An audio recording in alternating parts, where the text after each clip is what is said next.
Welcome to Conversations with Barbara. I'm Barbara Kanellopoulos, and my guest today is Berry Breen, who is a writer. And today our conversation is going to be about her book, Two Caps, the story of unlikely friendships. Welcome to the program, Betty. It's good to see you. Thank you, Barbara. Nice to see you.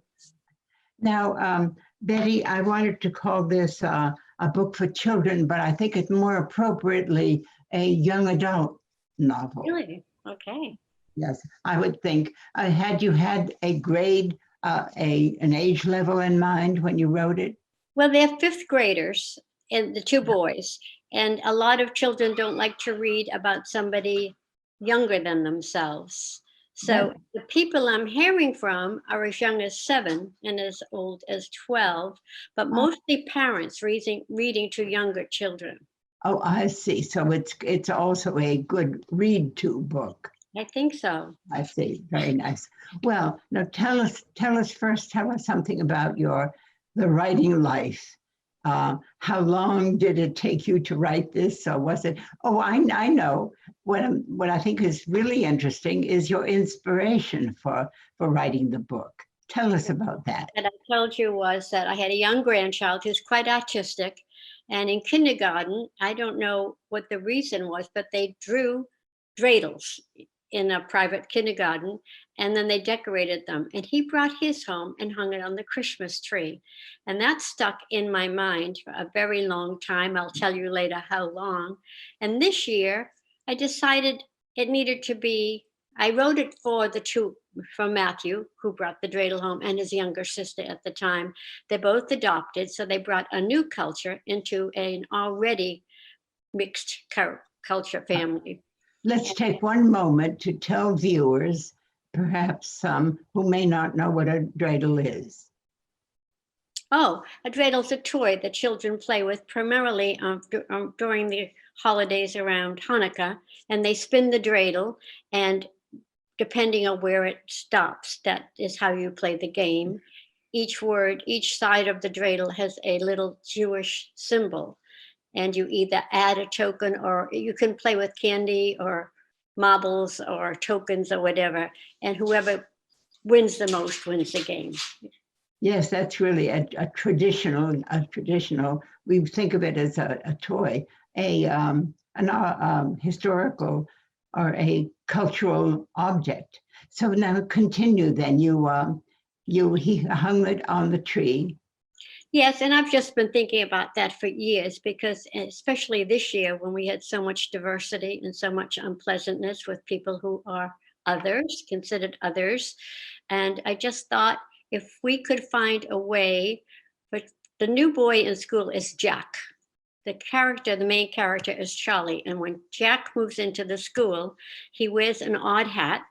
He dresses in white long sleeve shirts. He stands up when he's called on.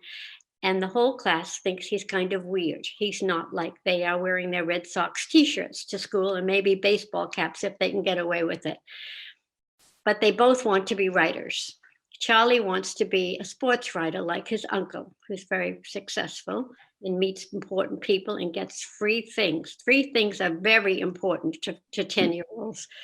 And Jack also wants to be a writer, but they can't agree on any subject recommended for their book. So their very kindly teacher, like you, Barbara, suggests a topic, and they are to write every week in their journal about a symbol that they both share.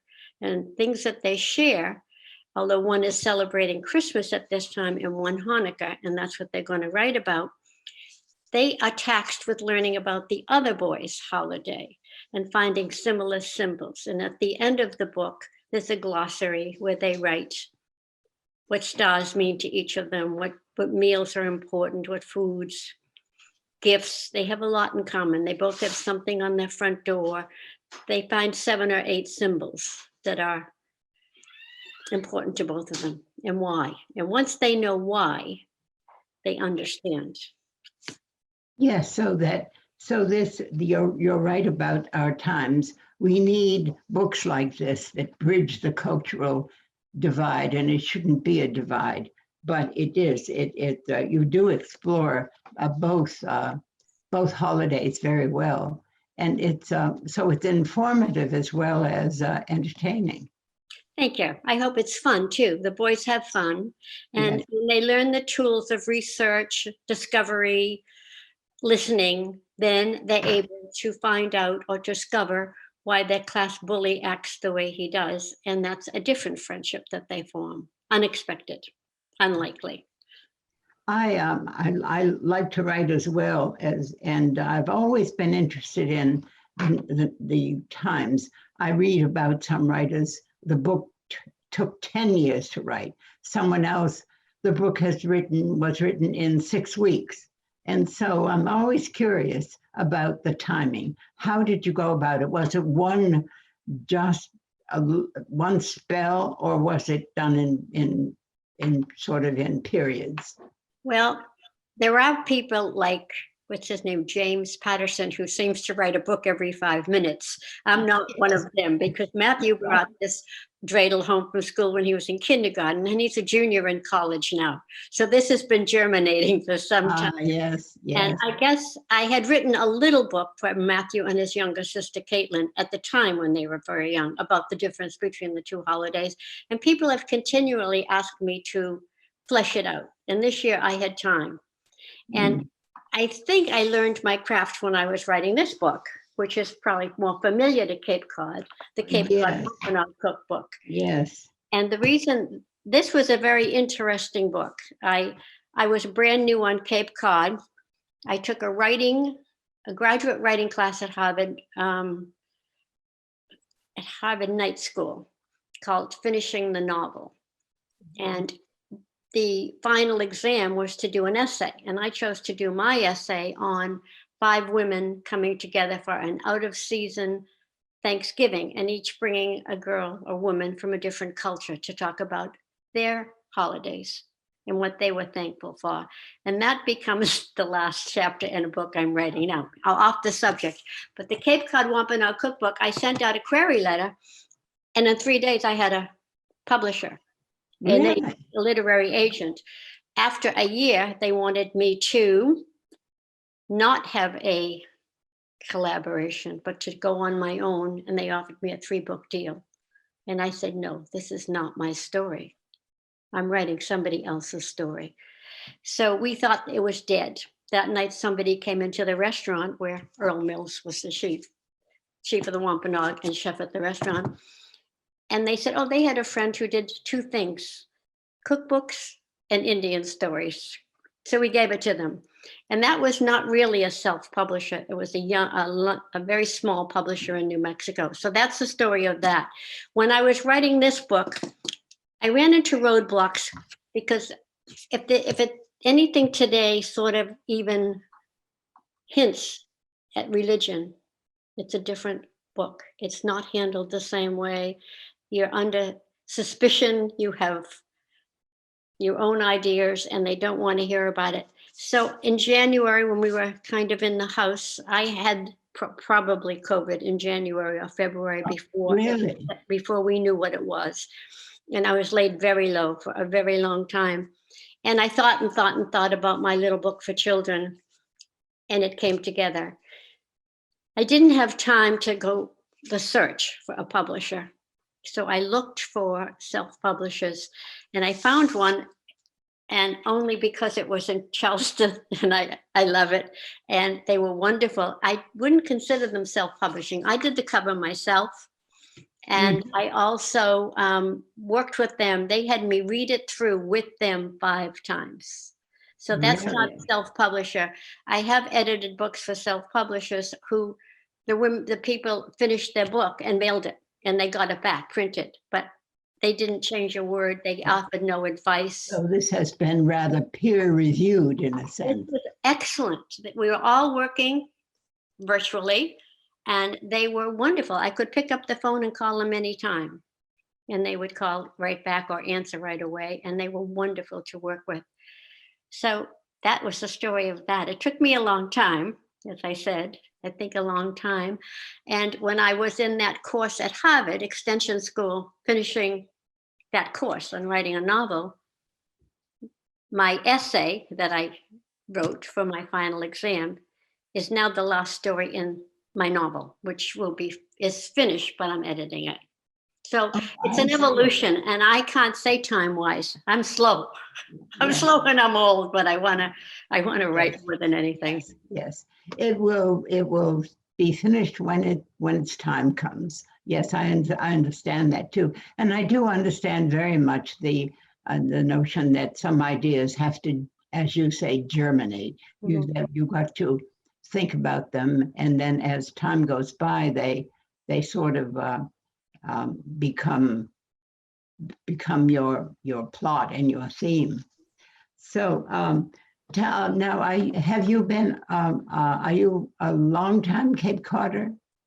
We bought the house in 1994, and we moved permanently in 2004. Oh, I see. And all three books are set on Cape Cod. I think I know where my heart is. Yes, yes, The children's book is Cape Cod. Of course, the yeah, Cape Cod Wampanoag cookbook is Cape Cod. yeah, yes, And that was interesting because as you know, Earl Mills, we walked every bit of Cape Cod and talked. yes, yes. This is evident in the in pages in your introduction. Mhm. And the restaurant is was one of our favorites. With quite we miss it. We miss it. The it is all of a sudden I can't think of the name of With the flume. the flume, of course. Yeah. Yes, Now you have all the recipes. yes. All these are all flume recipes. They're Oh, pretty much that's flume. A lot of them were cut out. As I said, that's the book where they wanted me to write alone and write more of the history. And I thought that certainly wasn't my job. My job was to write this story, and it wasn't my history. yes, yes. I see. There is that becomes contentious today. I know there are some writers who write about, say, some ethnic groups or indigenous groups, and if they're not if they are not authentic roots, there's some question about who should who should be in charge of that material. So I think you made a wise choice. Well, it wouldn't have been right for me to continue alone. It wasn't Right, my right, route. Right. yeah. But and it's a hefty cookbook, the kind I like with lots of. And I did not realize that they were flume recipes. That is such a treat. Well, you don't think that I was the one that cooked herring or rabbit or skunk. Right.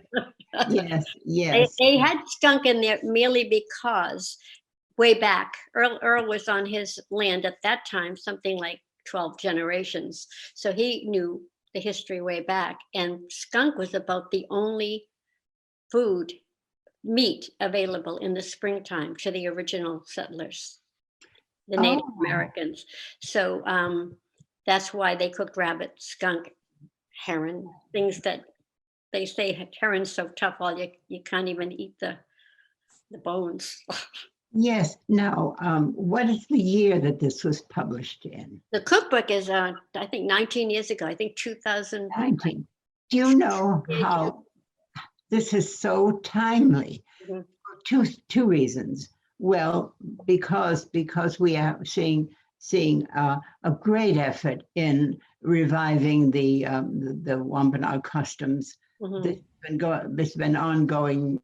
I know that the tribe has been working on it for a long time, but it's very timely because we are really seeing that where groups like the Wampanoags need more representation.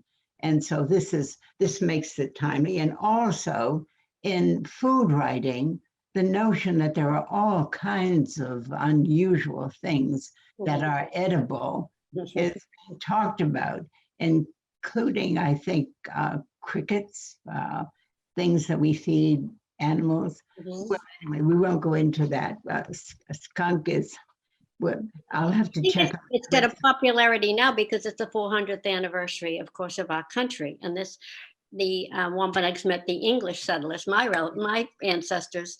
And right now, the Provincetown Monument has a library, and it turned into for this year only turned into a Wampanoag museum, and they had a fundraiser, and the highest 50 bidders got a great big gift package, and every one of them got this book gift wrapped in it. Oh, And is I'm that, having trouble getting it reprinted. I I don't, see. and I can't find out where they got it. So there is a resurgence because of the 400th anniversary, which unfortunately has been canceled, like everything Oh, else this year. yes, yes, that is true. Now you say that you are also working on a novel. Is that something for children? No, it isn't. It's for our age. Uh, It's five women who go to Cape Cod for the weekend and discover they didn't know each other as well as they thought they did. Ah, that's very intriguing. Good. Well, good luck with it. I hope you Thank finish you. it soon. Thank you, Barbara. Yes. So now, Two Caps is available at Eight Cousins for those who are interested in purchasing it. And so let's talk more about your characters. There is Michael and Jack, and Charlie and Jack, Yeah. and also there is some other boys too. So I think that you are intimating that sometimes there's a reason why they behave in certain ways. Mhm. And I think you leave that to the reader's imagination. I hope that the young children, that's why I had cover show the boys from behind so that a young child wouldn't know that one is a baseball cap and one's a yarmulke. I wanted them to figure it out Yes, before we told them that. yes, Unfortunately, I found a wonderful girl who did that for me. The publisher couldn't seem to get the grasp what I wanted. And it's the same thing with, I think the children need to figure out why the bully acts the way he does and why his sidekick, Sam, follows him and does yes, whatever, even though he knows he probably shouldn't be doing that. But right. once they befriended him, he became a different person. He was Yes. actually probably a little jealous because they had better lives than he did, basically. Mm. Yes, there's much that gives a young reader much to think about, and also it will parallel probably the kinds of things that young readers are seeing themselves in classrooms and on the playground. So it's really quite realistic. And in politics, Yeah, seeing yeah, adults act in a way we want the children to learn young how to yes, accept, because sometimes adults have a hard time changing. yes. And perhaps this is a part of what you're going to be dealing with in your current novel. Hmm. It would seem to me. Yes, you're really interested very much in social issues. I think so. Social justice, people understanding each other, Mhm. Yeah, because they're not all lucky enough to be on Cape Cod, yeah, right. which Yeah, is too bad. but those issues have always been the stuff of novels. Certainly, people live in a society and are shaped by society, so that's always a reflection on And them. by nice teachers, Barbara, like you. And I would say that in Two Caps, actually, the person who changed these boys was the kind teacher. I can't stress that enough.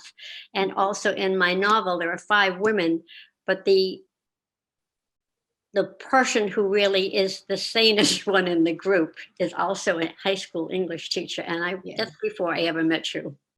Yes. I love English and I love my English teachers. Yeah, that's wonderful. And yes, your teacher in this book is very insightful.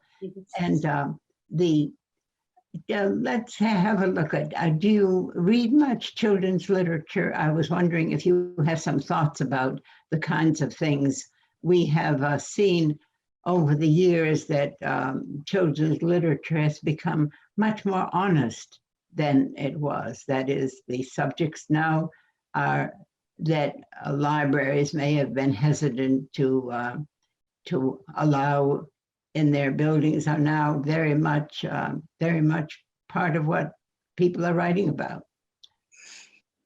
think I'm glad my children read happy little stories rather than being exposed to quite so much today. I went to one lecture about writing children's novels, and at the very end, they were talking about all sorts of diversity. They were talking about sex change operations, about multi-generational families, um, religious background, all sorts of different. They were writing about abandoned children. And at the very end, I stayed after and I had one question. I said, I'm writing a little children's book, and out of nowhere, a bully showed up. And I'm wondering if you've had too many of that. And they said, we haven't had any because we don't want any. That's sad. And I thought, well, you're talking about children whose parents are divorced, and children who have changed sex, and children who are not loved.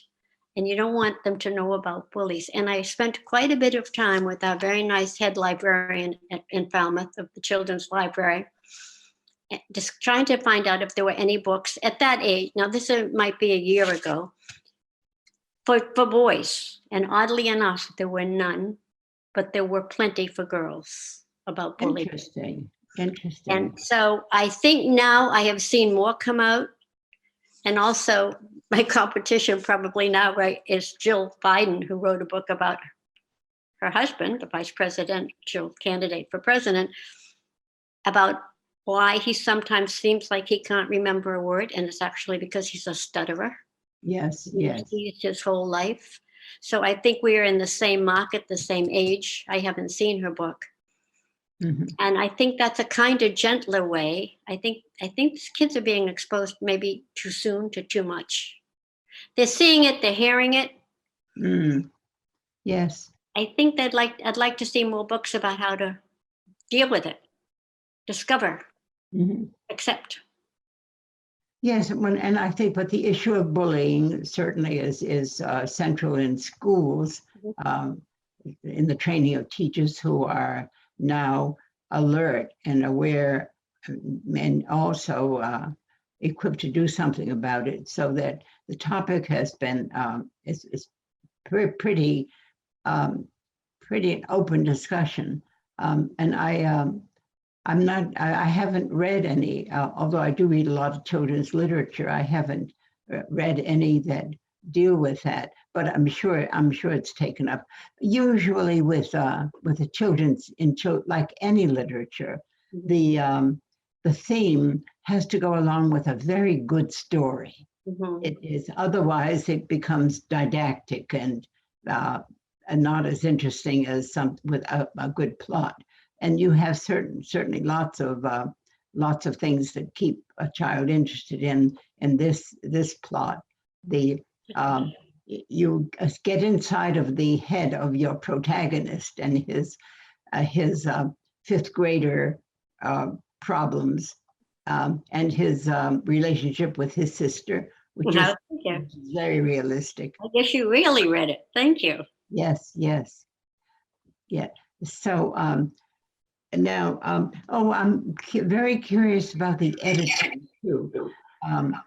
Did you have pages sent back with comments about maybe a sentence that should be reconstructed, or anything like that?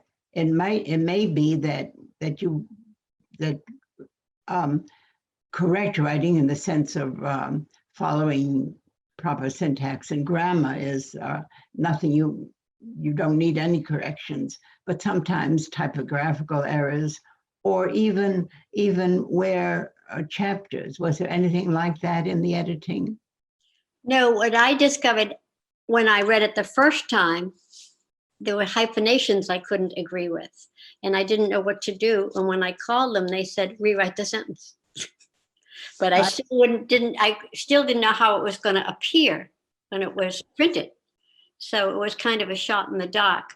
They had, the machine is doing it. The machine decides where to end the page. I see. So iPhone was small I hyphen, and on the next line, I hyphen, and then the next line phone.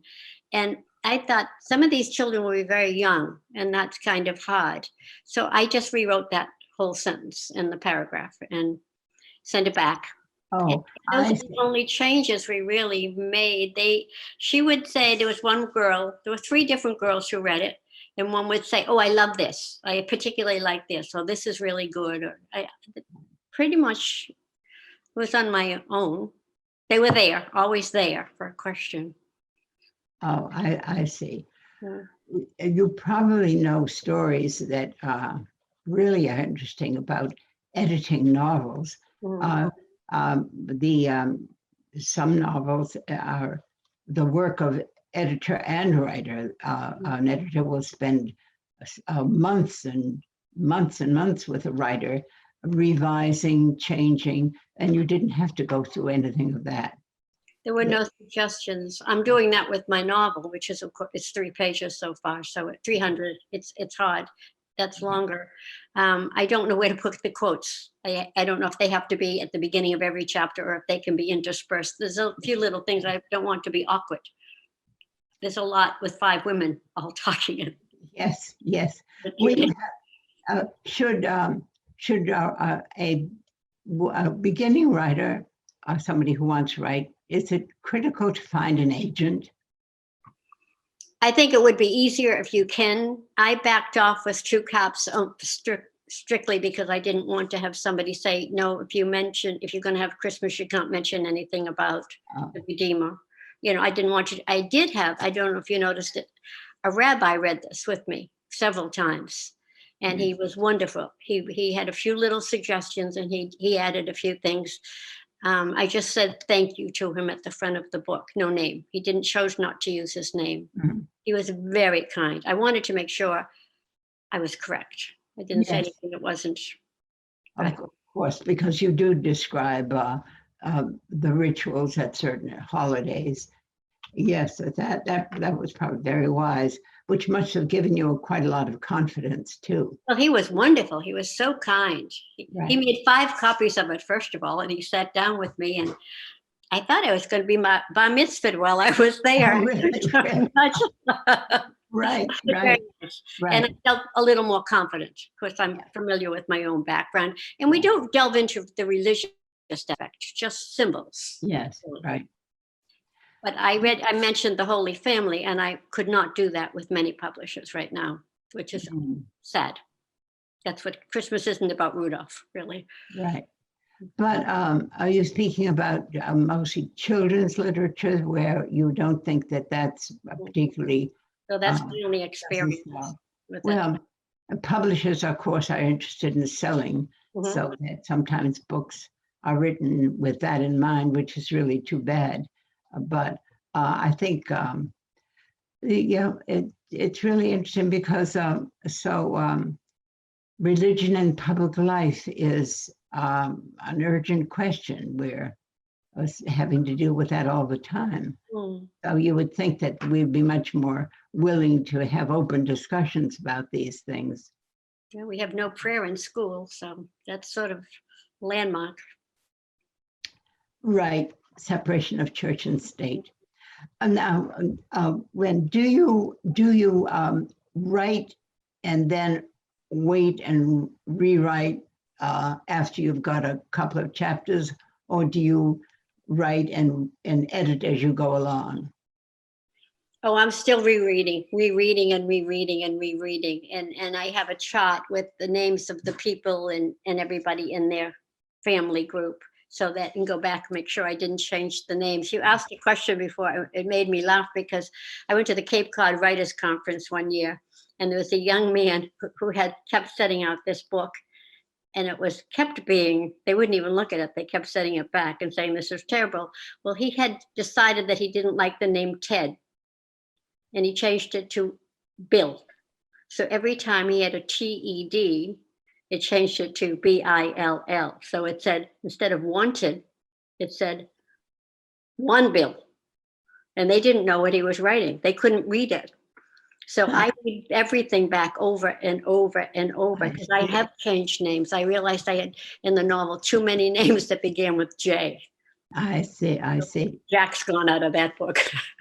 But how about substantive changes that you might make, changing of the sentences or whole paragraphs, or do they Are you the kind of writer who just gets it out the way you want it the first time?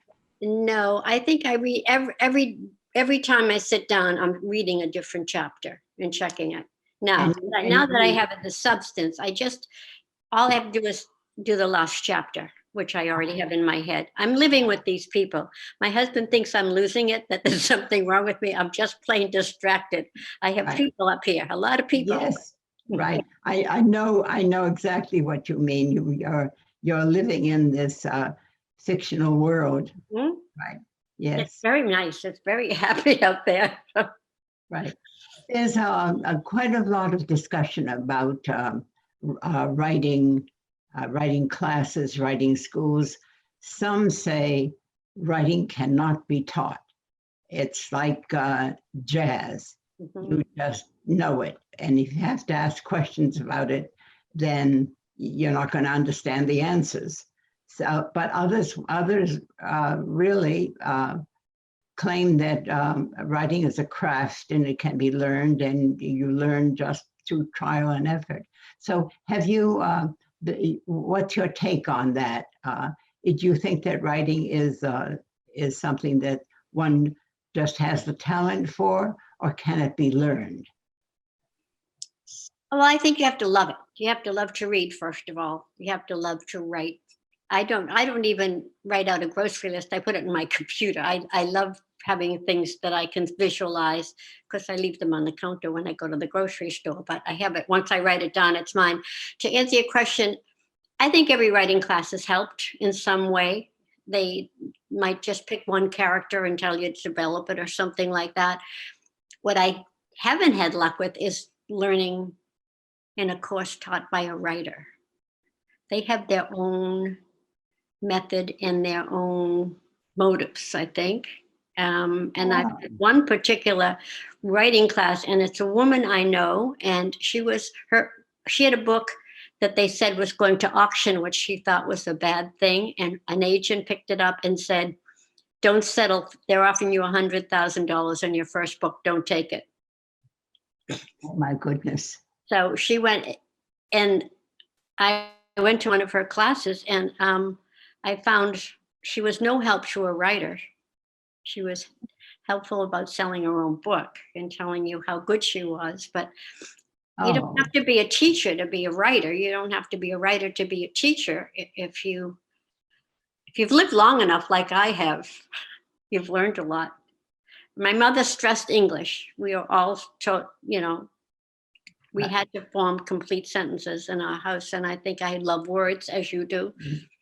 I love a play on words. My mother did too. And I think you learn proper English. Hopefully you can write a sentence. But not everybody has imagination, and that's the difference. Yes, that's right. I think that that's something you said is really interesting that I hadn't thought about. A writer teaching writing would have a difficult time, because that having found one's own voice and one's own style, it would be hard to adapt to somebody else's sense of who should, the point of view, from whose point of view is the story being told. That might be tricky. Whereas somebody who is a little bit a teacher, and perhaps not quite so involved in the creative act, is perhaps more open-minded. So maybe it also has to do with where you are in your career. Some classes might just take at the right time. I have found that it's learning by doing. Is probably best. I think that's what it says here on the back cover, but I have to put my glasses on to see what I wrote. The tools are reading, research, and listening. Yes. And I think you, as an English teacher, certainly inspire your students to read. You can't write if you don't read. I believe that. Yes. Speaking of that, maybe you have some favorite writers. I love Ann Patchett, current writer. And I think this girl who lives in Martha's Vineyard, I wish I have to remember her name. She wrote March, and she wrote about Louisa May Alcott's father who went off to war. What is her name? Oh, I knew you'd ask me, and I was trying to remember it. And Caleb. It was set on Cape Cod and Martha's Yes. Vineyard. I remember the name of the title, yes. Oh, I'm so sorry. I can't remember her name. She spoke in Woods Hole one year, and my whole book club went, and she was charming and wonderful. Oh, I'm so sorry. That's the title of one of her novels is Caleb. Caleb.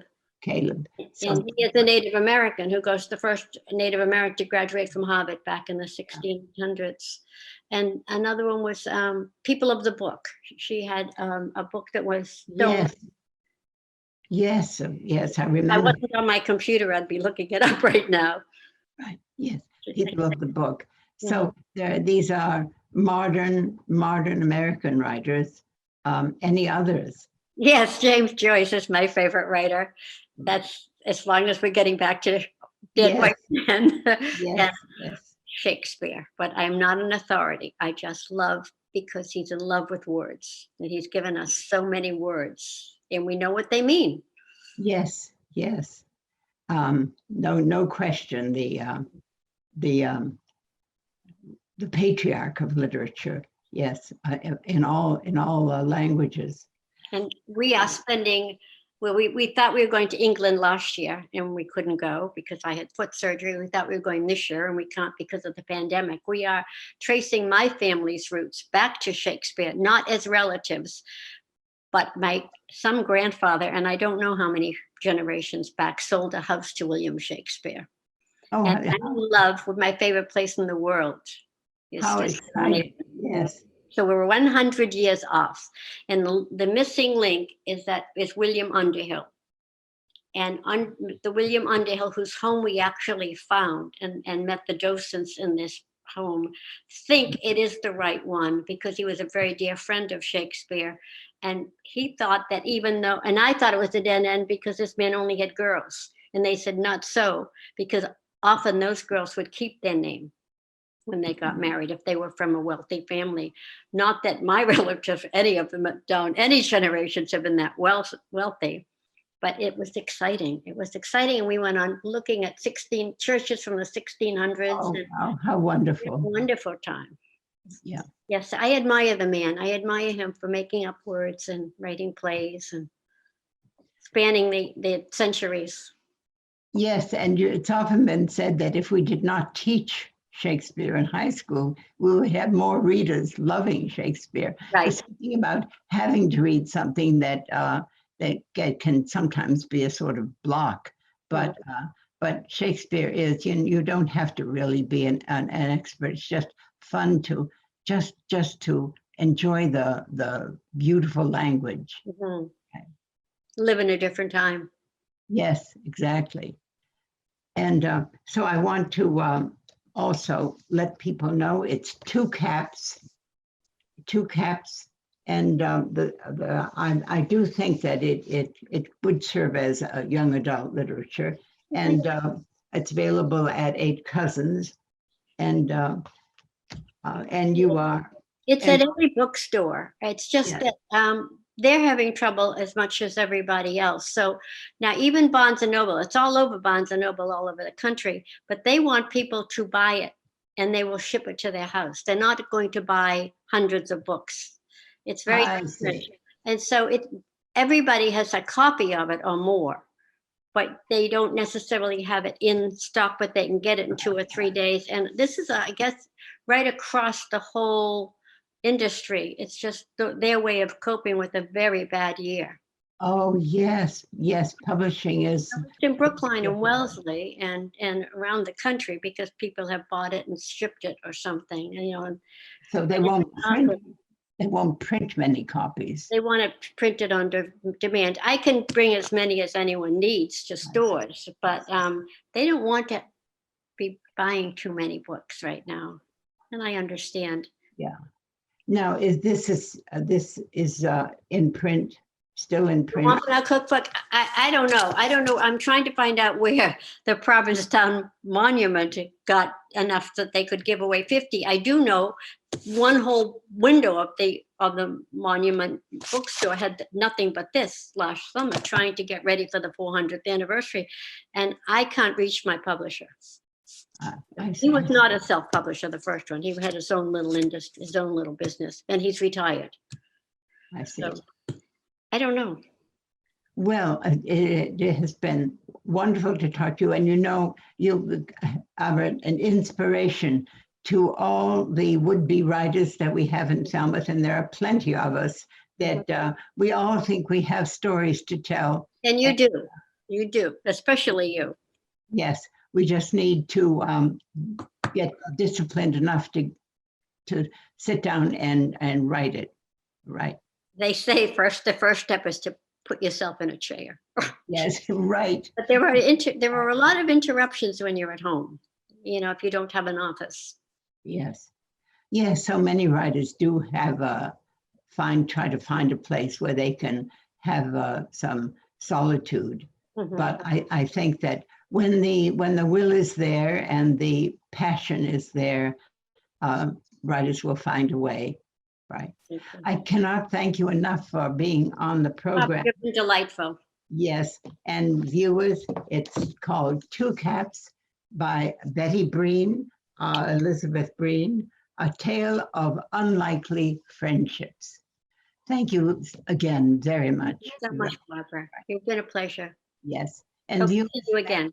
Yes, definitely. Well, yes, your book that you're writing now, we'll be sure to talk about that. Okay. Probably very soon. And viewers, thank you for tuning in. We'll look forward to seeing you next time on Conversations with Barbara.